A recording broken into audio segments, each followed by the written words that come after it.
हर बार की G20 की बैठक में कुछ ना कुछ खास जरूर होता है जो आपको पता होना चाहिए। जैसे 2023 की G20 की बैठक में भारत ने ग्लोबल बायोफ्यूल अलायंस को लॉन्च किया था। कुछ इसी तरह इस बार की भी G20 की बैठक में global alliance against hunger and poverty launch किया गया है। किसने लॉन्च किया है इसे, इसमें कितने देश मेंबर हैं या फिर कह सकते हैं भागीदार हैं, इसका गोल क्या है, सब कुछ हम डिटेल में समझेंगे इस वीडियो में। अगर आपको वीडियो अच्छी लगे तो वीडियो को लाइक करें, अपने दोस्तों के साथ शेयर करें और इस तरह की वीडियो पाने के लिए चैनल को सब्सक्राइब जरूर कर लें।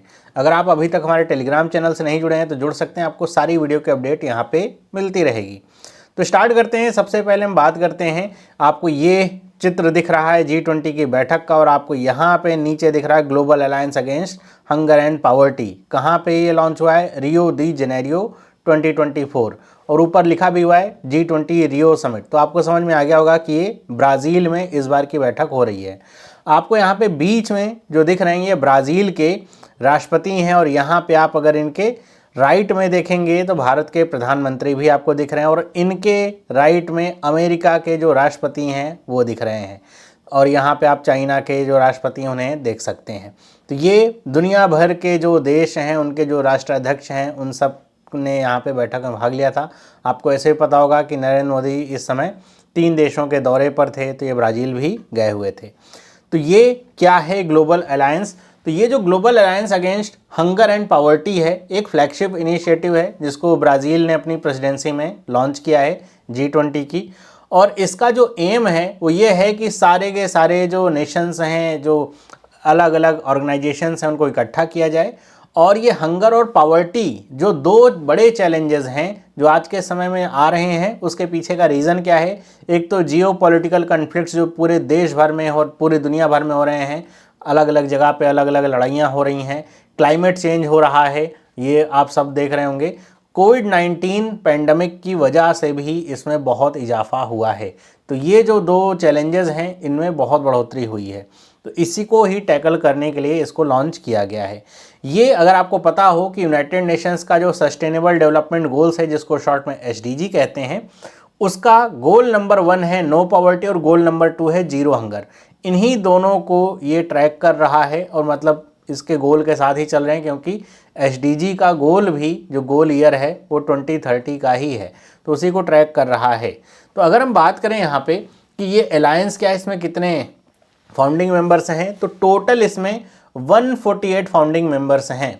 भारत भी इसका पार्ट है, जैसा आपको चित्र में दिखेगा हो, भारत के प्रधानमंत्री थे यहाँ पे। इसमें 82 कंट्रीज़ हैं। इसके अलावा अफ्रीकन यूनियन है, इसी तरह यूरोपियन यूनियन है, 24 इंटरनेशनल ऑर्गेनाइजेशंस हैं, इसके अलावा 9 इंटरनेशनल फाइनेंशियल इंस्टीट्यूशंस हैं और 31 philanthropic and non governmental organisations हैं। NGO वगैरह जो होती हैं वो भी यहाँ पे आ रही हैं। तो ऑल टुगेदर अगर आप टोटल करेंगे तो 148 यहाँ पे मेंबर्स निकल के आते हैं। सबके नाम आपको याद रखने की जरूरत नहीं है, कौन कौन सी कंट्री हैं या कौन कौन से 9 इंटरनेशनल फाइनेंशियल इंस्टीट्यूशंस हैं। आप ये समझ के रखें जो बड़े बड़े हैं यूनाइटेड नेशंस के जरिए और आसपास के जो से इंस्टीट्यूशंस हैं वही सारे हैं इसमें वर्तमान में। और ऐसा नहीं कि इसकी एक कह सकते हैं मेंबरशिप एक फिक्स हो गई है, ये अभी और प्रयास किया जाएगा कि इसमें और मेंबर्स बढ़ते रहें। तो इसकी शुरुआत कब से हुई थी अलायंस की? तो इसका जो बैकग्राउंड है वो भारत की जो G20 समिट थी 2023 वाली, उसी से बनने लगा था। वहीं पे जो ब्राज़ील के प्रेसिडेंट हैं लूला डे सिल्वा, इन्होंने अनाउंस किया था कि हम इस तरह की एक टास्क फोर्स बनाएंगे, क्योंकि 2023 में भारत को G20 की प्रेसिडेंसी मिली थी, इंडिया को मिली थी, उसके बाद 2024 में ब्राज़ील को मिली। तो इस बार जो बैठक वगैरह हुई सारी की सारी कहाँ पे हुई? ब्राज़ील में हुई। 2025 की जो बैठक है वो समिट है वो होने वाली है साउथ अफ्रीका में। तो अब साउथ अफ्रीका की जब होगी तो बात करेंगे। हर बार जब G20 की बैठक होती है तो उसमें से कुछ ना कुछ सवाल एग्जाम में पूछा जाता है, इस तरह के तो सवाल रहते ही रहते हैं। तो ये हुआ। उसके बाद इसको प्री लॉन्च किया गया ब्राज़ील में ही G20 की जब मिनिस्ट्रियल लेवल की जब मीटिंग हुई थी रियो दी जेनेरियो में जुलाई 2024 में, और अब इसे 18 नवंबर को ऑफिशियली लॉन्च किया गया G20 समिट में। तो अब ये ऑफिशियली लॉन्च हो चुका है। तो ये है इसके पीछे का बैकग्राउंड और ये है इसके फाउंडिंग मेंबर्स। भारत भी इसका एक फाउंडिंग मेंबर है। अगर हम बात करें इसके गोल्स क्या हैं, क्योंकि कुछ भी लॉन्च होता है इनिशिएटिव तो गोल जानना जरूरी होता है। तो पहला गोल तो इसका यही है कि ये हंगर को वर्ल्ड वाइड ख़त्म करने का लक्ष्य है, एलिमिनेट करने का लक्ष्य है 2030 तक, 2030 तक। तो 2024 तो चल रहा है, 6 साल में ख़त्म हो जाएगी क्या? नेक्स्ट टू इम्पॉसिबल सी टास्क है जिस तरीके से वर्तमान समय में कंडीशंस हैं।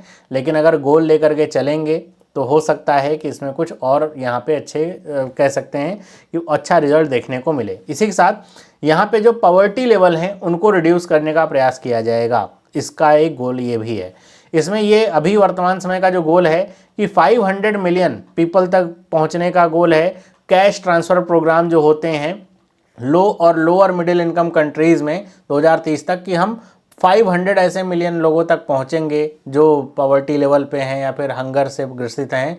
कैश ट्रांसफ़र प्रोग्राम के जरिए उन तक पैसा पहुंचाने का काम करेंगे ताकि वो अपनी हंगर पॉवर्टी में सुधार ला सकें।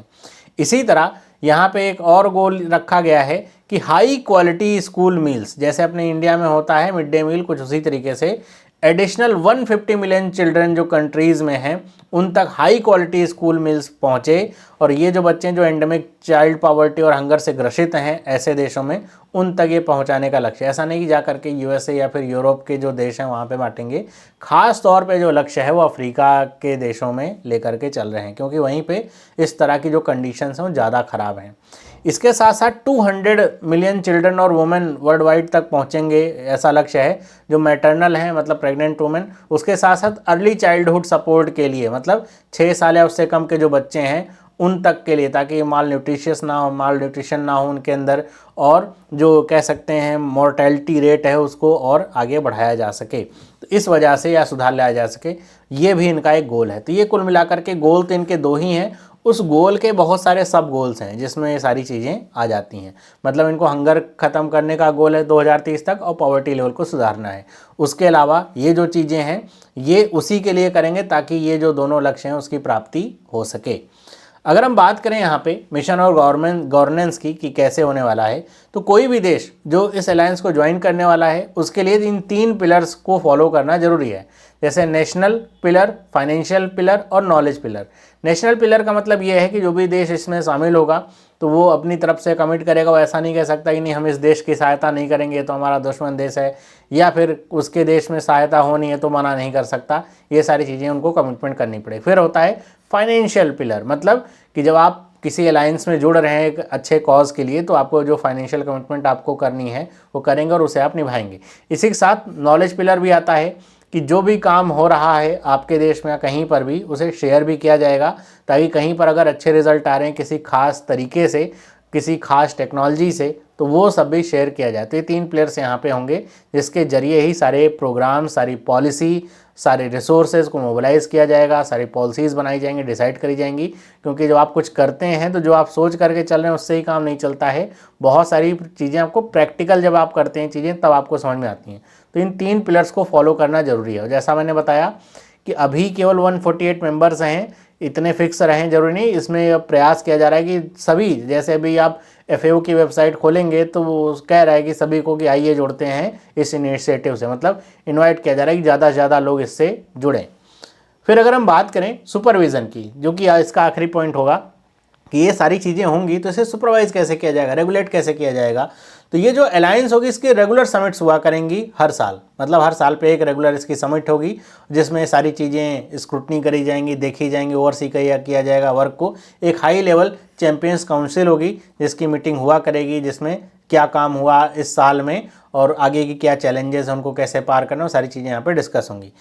यहाँ पे एक लीन इफिशिएंट टेक्निकल बॉडी होगी जिसको the global alliance support mechanism ये होगा, जिसको होस्ट करेगा UN food and agriculture organization FAO, जिसकी मैं बात कर रहा था।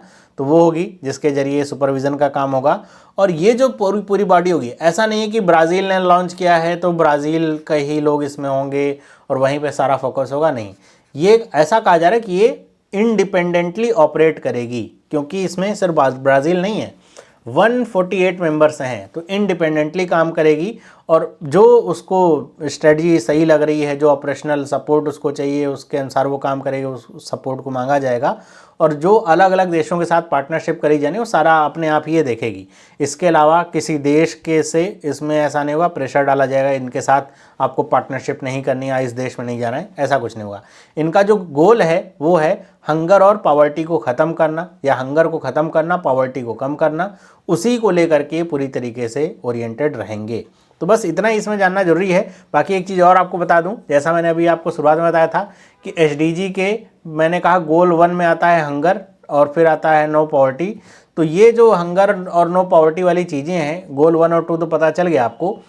एसडीजी के टोटल कितने गोल हैं, तो देखिए एसडीजी के टोटल 17 गोल होते हैं। पहला तो है नो पॉवर्टी, शायद मैंने वही हंगर बोला, तो पहला है नो पॉवर्टी। नंबर से याद रखना भी इसको जरूरी होता है, ऐसा नहीं कि नंबर 1 पे कुछ भी आप रख दीजिए। नंबर 1 है नो पॉवर्टी और नंबर 2 पे होता है जीरो हंगर। तो ये 2 गोल हैं। इसके अलावा good health and wellbeing, quality education, gender equality, clean water sanitation, affordable and clean energy, decent work and economic growth, इसके साथ इंडस्ट्री इनोवेशन एंड यहाँ पे इंफ्रास्ट्रक्चर है, रिड्यूस्ड इनइक्वालिटी, फिर सस्टेनेबिलिटी है। इसी तरह ये 17 गोल आते हैं, है ना। तो 17 जो गोल है वो है पार्टनरशिप फॉर द गोल्स। ये जो 17वां गोल है ये केवल ये जो यूनाइटेड नेशन है यही फॉलो करता है।